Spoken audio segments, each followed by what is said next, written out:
Welcome back to Fast Market. I'm Diane King Hall here at the New York Stock Exchange alongside Kevin Haynes over at the SIBO. Time now for our cash tags segment. For that, I want to bring in our next guest. That's Andy Swan of LikeFolio. We're taking a look at Tesla. Today it's got an analyst on the bullish side over at Wedbush boosting its price target to a street high of 550. Now, Andy, Wedbush thinks that a looser regulatory environment under the Trump administration will help Tesla. In other words, push forward its AI and robotics plan. So, Andy, what are your thoughts on this?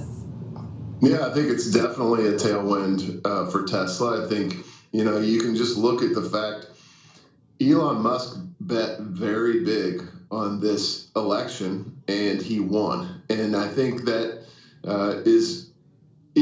there's good reason to think he will continue to win with this new administration in place. And that is a deregulated environment that allows not just the AI part of things, but also the full self-driving features that Tesla has rolled out, and the path to the autonomous vehicles, the autonomous taxis rolling out. I think it's just gotten a lot clearer with a Trump administration rather than one that's a little more heavy-handed from a regulation side. As far as LikeFolio data goes, we're seeing Tesla kind of buck what everybody thought was happening, which is everybody thought that Tesla was getting less popular via its founder, or not its founder, but its CEO's political takes. What we're seeing is that web visits are up year over year. App usage is up year over year considerably. And we look at the app usage of Tesla as a really kind of cool metric in terms of Tesla being a viral kind of word of mouth product, because what Tesla's integrated into the app are some really cool features that pretty much no other car in the world has, such as the ability for the car to come pick you up from its parking spot to the door of the restaurant that you're just leaving. And so that type of word of mouth, viral type of feature set in the app is starting to grow in usage, and that means more and more people getting exposed to Tesla. So we maintain our multi-year, infinitely long bullish position on Tesla. This is absolutely a must-own stock, we believe, and just a winner led by a winner that will continue to win.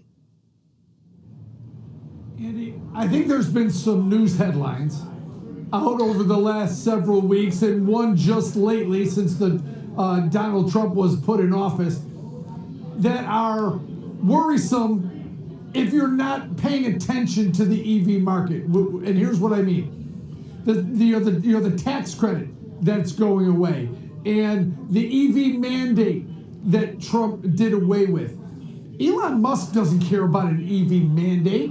If you're growing an organic company and your goal is to put out a $25,000 car this year, you don't care about a tax credit and you don't care about an EV mandate. You're growing organically, and the big prize, like you just mentioned, is full self-driving. Now, Rivian is sold off pretty hard after this news, and Tesla is obviously down off its highs and having a 2-day sell-off here. Why are investors getting that wrong if these companies intend to grow organically like they have been?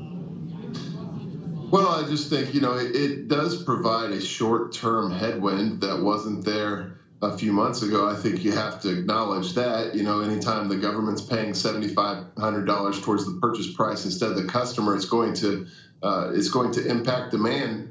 But Tesla is in a unique position because, we don't really consider Tesla an EV company, really. We consider it an AI company at this point. The full self-driving is now to the point of being fairly incredible. And, what we're seeing year after year is Tesla expand its lead over the rest of the competition. And by the rest of the competition, I mean every other automaker on earth. And I think that the quality of the product is starting to stand out to people in a way that makes it less about EV credits or EV mandates and more about just, like you said, the quality of the product and competing in the overall automotive market and soon to be the overall robo-taxi market, where I think Tesla has a much more significant lead than anyone's giving them credit for.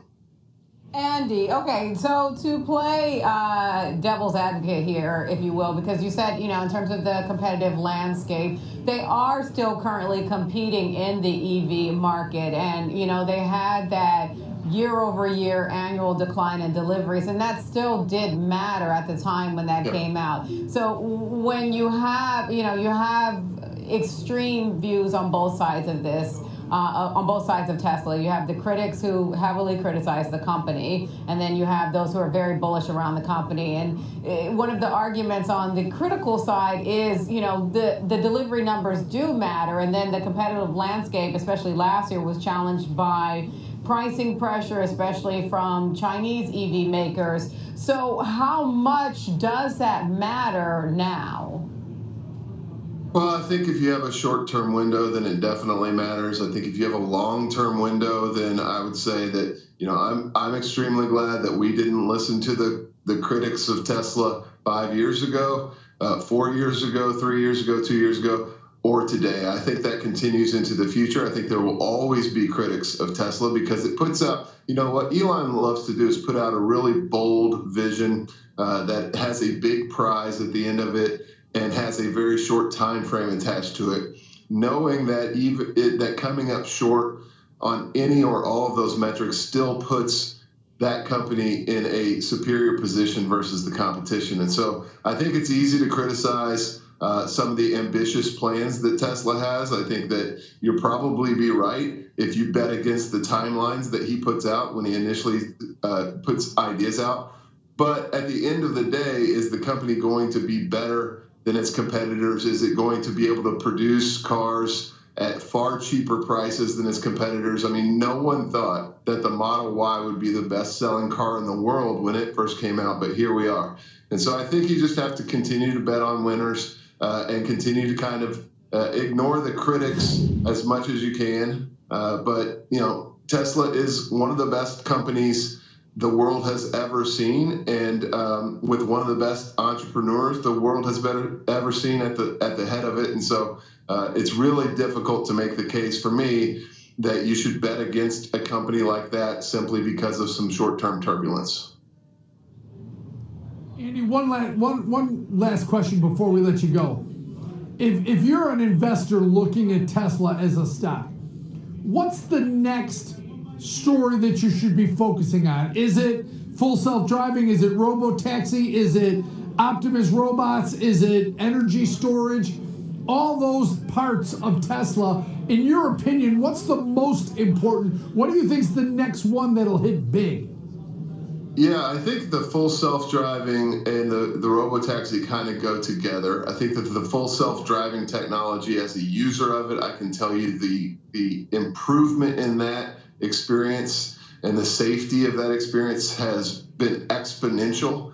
What's happened over the last 3 or 4 months has been incredible. We've gone from it being like a 17-year-old kind of stupid driver to a fairly competent adult driver that's paying attention all the time. So I think that full self-driving and robotaxi is probably here a lot sooner than people think. It's an enormous market if you just look at what is happening on the Uber side of the equation. So that's the big one for us. And then I think it kind of dominoes out from there, because what people don't understand is once full self-driving is truly autonomous, then all of a sudden Tesla can offer it for free if you insure your car through Tesla. There's a domino effect that goes all the way out into this enormous plan that Elon Musk has. And so far, so good. A little slower sometimes than we like, but the trajectory is correct, and the target is very high and very large.